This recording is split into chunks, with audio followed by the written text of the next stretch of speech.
God bless you. I want to talk about this a little and talk a little bit about mathematics in ancient Kemet. I hope that you are doing well, and we can come in and talk a little bit about this, because I think it's very important for us to think about ancient Kemet, not just in terms of the things that they built, but some of the things that they did and how they did it. And when we talk about our history, when we talk about our ancestors, when we talk about people in Africa and our great ancestors, we need to talk about the science. We need to talk about the mathematics. We need to encourage our children and let them know that math is a part of history. We're not divorced from or somehow separated from science and math and reading and all the things our ancestors did in order to make the societies great and the people. For instance, not just the Ma'at and how Ma'at contributed to how they lived and how we lived and how we treated one another, but it also contributed to a study and a whole way of life that included science and that included mathematics. It's not separated from anything that they did. And you know anything about ancient Kemet and Native Americans and various people, it was a whole way of life, right? And so as we talk to our children and we tell them they were great kings and queens of the past, we did tell them they were great scientists. They were great mathematicians. These kings and queens knew mathematics, and they developed societies where they had scribes and people who were mathematicians and engineers and scientists and did all types of land surveying and did economics and did all kinds of things, wonderful art. They did all kinds of things that were not separated to just one aspect of society. We have a lot of our children who want to go into one area, right? Whether it's fashion or entertainment, we need to tell them that it's a whole breadth of it. And anything that you do in life, the more tools you have, the more you know, the better off you are. So we're going to talk a little bit about just ancient Kemet, and just kind of talk a little bit about it from the standpoint of an area of a circle. How did they calculate? How did they use some of the mathematics that they used? How did they calculate some of these things when they were looking at some of these things and they looked at how to do the magnificent things they were doing? Because when you think about it and you kind of put this all into detail, as they are building pyramids and all types of structures, whether it's a palace for a king or a home for a person who's a scribe, or if they are collecting taxes or measuring the Nile or giving out food to people as payment for their work, or determining who would get what plot of land, or divvying up bread amongst each other, or calculating the distance in terms of how far they had to travel, or looking at the stars at nighttime and figuring out that there were 365 days in the year, really having the first people to develop a 365-day calendar, really the calendar that we have today. All the calendars that we're using for the most part around the world are based off of the foundational input that the ancient Kemetic people did. And they did that through observation and through mathematics. So as we think about that, I think it's very important for us to encourage our children to do that. So we're gonna talk a little bit about how they looked at calculating the area of a circle. And I'm going to look at this particular resource, and this resource I've just been working with and just kind of digging into and really talking about,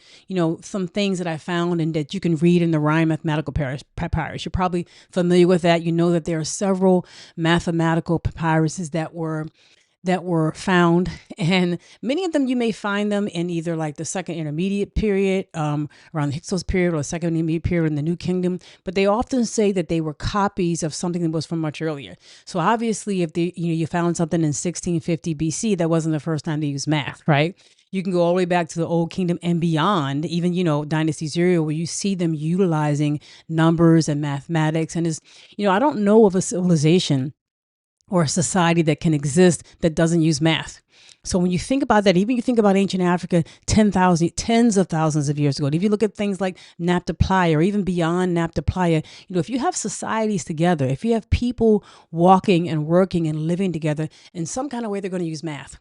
And math, to me, mathematics is just the way that we use numbers and counting and things in arithmetic and various things like that. We use numbers to solve problems, right? So anytime the first person who sat down and decided to divvy up food or decided to use math in some way to solve a problem or to address an issue or to divvy out something amongst a group of people, they were using and developing mathematics. And so our societies, if you're thinking about building a society now, if you're thinking about teaching your children, how do we move forward in this day and age and in this century, and be able to do math, wonderful mathematical things, it's going to involve math. I don't care whether you're thinking about AI or you're getting into computers or you want to get into to music, even you're going to be doing some type of math. You're going to get into fashion. Somebody's going to be math. If you start your own business, you're going to be dealing with math. There are all kinds of ways and all kinds of things that you're doing that you work with math. God bless you. I thank you for joining. I do very much appreciate it. Thank you, Hotep, to you as well. Thank you for joining. I very much appreciate it. God bless you. I think that, thank you so much, that the whole idea of building a society or getting ourselves out of the situation we may be in, where a lot of our children, these are children, period, whether they're, whether race they are, a lot of our children, even adults, can't read on a grade level that's sufficient for them to be successful in life. They don't know, basic math. Too many of our children, regardless of where they are, black, white, regardless, don't know these things. And to tell our children they're going to be successful without these skills is like telling them to go into a fight without all the tools they need. Go build that house without the proper tools you need to build that house. And if we want to build ourselves a great society, we have to start teaching our children the things they're going to need. Not only do they need ma'at, which they do in terms of justice and the ability to go inside their spirit, to find out how to deal with difficult situations and to find out which way to go. Once they get the idea where to go, they need to sharpen their skills in order to be able to do it. They need to have the tools to be able to do it. So how did ancient Kemetic people do it? Like, what are some ways, some examples we can look at? And we're going to look at the Rhine mathematical papyrus. As I mentioned, it was written probably around 1650 BC, but the gentleman who wrote it, the scribe who wrote it, mentions that it was a copy of something that was much earlier, probably coming from the Middle Kingdom, but from much earlier. And so we know that ancient Kemetic people, even though we haven't found every mathematical papyrus that they've ever written or their records, we do know that they were doing this for thousands of years, many thousands of years. So I look at this, and I'm just going to kind of look at the way in which they looked at solving and finding the area of a circle. So imagine, you have a circle and you have a plot of land, if you will. And this is actually one of the problems on the Rhine mathematical papyrus. Around problem 50. It's problem 50. Imagine if you have a circular plot of land, right? Sometimes you might look at land and the land might be square. You might be square or it might be a rectangle, and that could be. But what if you had a circular plot of land and you had to figure out, what the area, what amount of area or land does it actually cover, given the fact that it's a circle, right? Well, the Kemetic people had an ingenious way, an interesting way of doing it. And the interesting thing about math is that it doesn't matter how you approach it. I mean, you can approach math in different ways and come up with the same correct answer. It's really about your view on life and how you value things and how you choose to approach things. So they looking at the circumference, if you will, or the area of a circle by really looking at a square. They almost took their knowledge about squares, if you will, and try and use that to apply to how you figure out the area of a circle. Because essentially their formula, if you will, for the area of a circle was really the area is equal to 8/9 times the diameter squared. So, if you look at a circle, you know that a diameter is that line that will go all the way across passing through the center of a circle. That's the diameter of a circle. What they essentially did was they were able to look at a square, and you almost like you're taking a circle and kind of superimposing it on a square. And you can imagine like a square plot of land and taking the dimensions for that square and pretending like a circle is in that is inside that square, if you will. And what they would do is they would simply look at that circle and basically take, 8/9 of the diameter. So if you look at that diameter, that line that's going across the middle of that circle, they would take 8/9 of that. And you would take 8/9 of that and you would multiply that times the actual diameter. So you're getting 8/9 of the diameter, right? And then you're taking that and you're literally walking through it. So we'll kind of walk through it together. So imagine you have the problem specifically asked, imagine if you had a circular field with a diameter of 9 ket. Now, ket is a unit of measure that equals about a little less than 180 feet. It equals less than 180 feet. So imagine it was a unit of measurement, one of the unit of length, if you will, from ancient Kemet. So imagine you had a circular plot of field that had a diameter line that could go straight through the center of that circle of about 9 ket, if you will, which is about 100 cubits, if you will. And that 9 ket, what you would do is you would take 1/9 away from that, right? So you would take 1/9 of that, which is going to be 1, and you take that 9 ket and you would subtract 1/9 of that, and you'd be left with 8 ket. And you would essentially be able to take that 8 ket, and that would be almost like the side of a square. You're almost taking what you would know to be the area of a square. We know if we take the one side of a square and we multiply it by itself, or we square it, if you will. So let's say you have a plot of land that's a square and it's 180 feet in length. If you take 180 times 180 or 180 squared, you're going to find the area of that land. So essentially what they did from a Kemetic standpoint is they took a circle, they took the diameter of it, they took 8/9 of that diameter, and they essentially were able to use that as the side, if you will, of a square, and then took that 8/9 and they multiplied it by itself or squared it, and they were able to find the area of that circle. So once you took that 8/9 of it, in this particular problem, the 1/9 minus the 9, you would end up with 8 ket, and then 8 times 8 is going to be 64, and that would be a certain unit of measurement. It would be 64 tat. That's how they would talk about it. But you were literally taking what they knew about how to find the area or the amount of space a square takes up, and using that to find out the amount of space a circle takes up. And essentially, if you took 8/9 of the diameter of that circle, you could then take that and apply it to the formula of a square, pretend like it's the side of a square, and just square that in and of itself, and you would find the area of that circle. You would be able to calculate the area of that circle. So it's an amazing, interesting thing to think, because how they did it, the way they did it, when you take 8/9 of the diameter, it turns out, and you multiply that diameter, it turns out that you're really going to get a number that allows you to really think about pi. So we look at pi as being the circumference divided by the diameter, right? So we know that pi is a special number. It's a constant that we use in mathematics all the time, right? It's a special number. God bless you. I like that. You say a boxing ring is often called a squared circle. That's a very good point. That's a very good point. Looking at the square and the circle, and actually that's a very good point. A boxing ring is called a squared circle. That's a very good point. And when you look at it, so the interesting part about it, if we look at just the number of pi today, if we look at pi and what pi represents, so we know that pi is a constant number, right?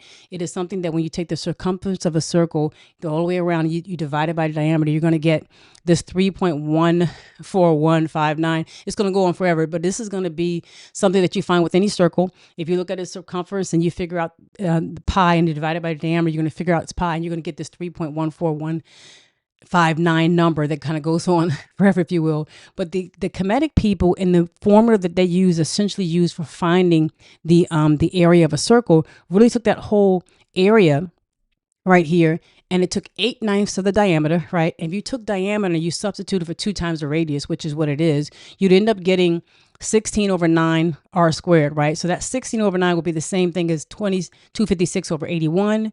Or if you just did 16/9, you're going to get 1.7777778. And if you square that, you're going to get 3.1604933, right? So however you look at it, when you look at the Kemetic way of doing it, whether you're looking at 8/9, whether you're going to square the 16/9, or I'm going to end up taking 256 divided by 81. Once I square this part, I'm going to get 3.1604933. And that is remarkably the same as 3.14159. It's remarkably the same, almost less than 1%, less than 0.6%, if you will, less than 1% within what we know pi to be today. So stop for a second. The ancient Kemetic people, thousands of years ago, right, while maybe not using the word pi, were using an approach to developing and figuring out the area of a circle that was remarkably accurate and remarkably close to the number pi that we use today, that we give credit to other people for doing, right? And you look at this whole area of a formula, the area of a circle, if you will, this 8/9 times 2r, or 8/9 times the diameter, and you square that, you're going to get a formula and a figure that gives you really the whole idea of pi implied and resulting in Kemetic mathematics and the way in which they went about it. So as I think about that, here are these people, thousands of years ago, and maybe even 10,000 years ago, people are using math. Tens of thousands of years ago, people are doing mathematics all over the world, in particular in Africa as well, as they're solving problems. But here we have ancient Kemetic people, years and years ago, using what their knowledge of squares and their knowledge of finding the area, and also working with circles in order to be able to find the surface area of a circle. And so these things were captured in the Orion papyrus, and as well as in other forms of papyrus and documents that we found from ancient Kemet. And to me, it begins to be a remarkable thing. You find when you look at mathematics, you can approach math in many different ways, right? You can approach math from your value system, from what you think is significant. They had a base 10, set of digits, if you will, a numerical system, just like we have. And just to kind of point out a couple things, I just want to share. If you were thinking about unit length, I wanted to be able to share this, and I will eventually put this on my site at the ancestor level for those who are members. I'll eventually put a reference to this. But just to share with you some units of length from a Kemetic standpoint, the royal cubit, the suit, if you will, and as you probably know, means cubit, and Nasut, it refers to royalty or kingly. So a lot of times you will see Kemetic people, and we'll talk about ancient Kemetic names for the rulers, if you will. The Nasut Beti, or the Nasut, usually referred to someone who was a ruler or a king. So this med Nasut was like a royal cubit, if you will. This med Nasut was a royal cubit, and it was about 21 inches, a little less than 21 inches. So about 1.8 feet in today's terms, if you want to look at it that way. So about 21 inches, really kind of measuring from your elbow to the tip of your longest finger, if you will. And that was a standard measure of unit of measurement for length for ancient Kemetic people. It was the Menasut, the royal cubit, if you will. And that royal cubit, so if you had 100 cubits, it would be less than 180 feet. And so then you also had the royal cubit was subdivided into 7 palms. And you think of the palms as the part of your hand, if you will. If you looking at your hand as a palm of your hand, the royal cubit was divided into 7 palms. And those 7 palms were, one palm will be considered a shepset. And so a shepset was about 3 inches. So if you take, you take 7 and you get that in, you divided 21 by 7, you're going to get about 3 inches. So about 3 inches for a shepset, if you will. And then the shepset was divided into 4 fingers, right? And the 4 fingers were about 3/4 of an inch. So when you start to look at it, you start to get just royal units, if you will, and units of measurement that the Kemetic people use. And so when you start to solve things, when you start to look at mathematics, you got to solve problems, right? And we have to encourage our children and teach our children to solve problems, to love math, not to be scared of it, not to run away from it. Anywhere you go, you're going to have to measure things. You're going to have to measure your bank account. You're going to have to measure if you're putting up, a piece of painting, if you will, in your house. If you're developing it, you're building a house or you're building communities, you're going to have to measure things. You're going to have to figure out how to calculate, how to pay people, how to do all types of things with. So math, whether you're talking about measurements or arithmetic or calculus or geometry or various things you might be doing, they become significant tools for you to be able to solve problems. So I just wanted to share that. I just wanted to look at that and take a look at ancient Kemetic mathematics and ancient Kemetic measurements, if you will, to allow us and allow you to understand that we have magnificent things that we can look at. And it's not just about what we did yesterday, it's about what we do tomorrow and what we can do today for our children. So I just wanted to share that. I want to thank you. I'll take a look if there's any more comments. So much. God bless you. Thank you, Nicholas Falls. I hope that you were welcome to Ancient History class. I very much appreciate that. God bless you, Nicholas Fall. Thank you so much. I appreciate that. If there's any other questions, because I intend to talk more about this and to expand on this. And then Ganja had pi and the golden ratio, the natural growth ratio, so-called. Okay, you know what? I know you talk about the Fibonacci sequence and things of that nature, and God bless you, Nicholas Falls. And thank you so much, Benny Sand. We're talking about these things, and the wonderful thing about it is it's not a mystery. I mean, these people utilize Ma'at, and we talked about the other day, a couple of days ago, how it's important to be able to look inside yourself, and we talked about Shephenwepet II, the Kushite woman, the high priestess at Ephesus, but how the ability to go and how she was able to go inside herself, the ability to go inside yourself to find solving problems, to find answers to problems that you may face is significant. And mathematics is no different from that. So I want to thank you. If there's any other thing you want to know about in terms of the mathematics of ancient Kemet or just things in general, please drop it down below in the comments so I can do some research, share it. We can share it with each other. Let's make this a dialogue that we share with more people. So God bless you. Thank you for joining me, and I hope you join me next time. Thank you very much.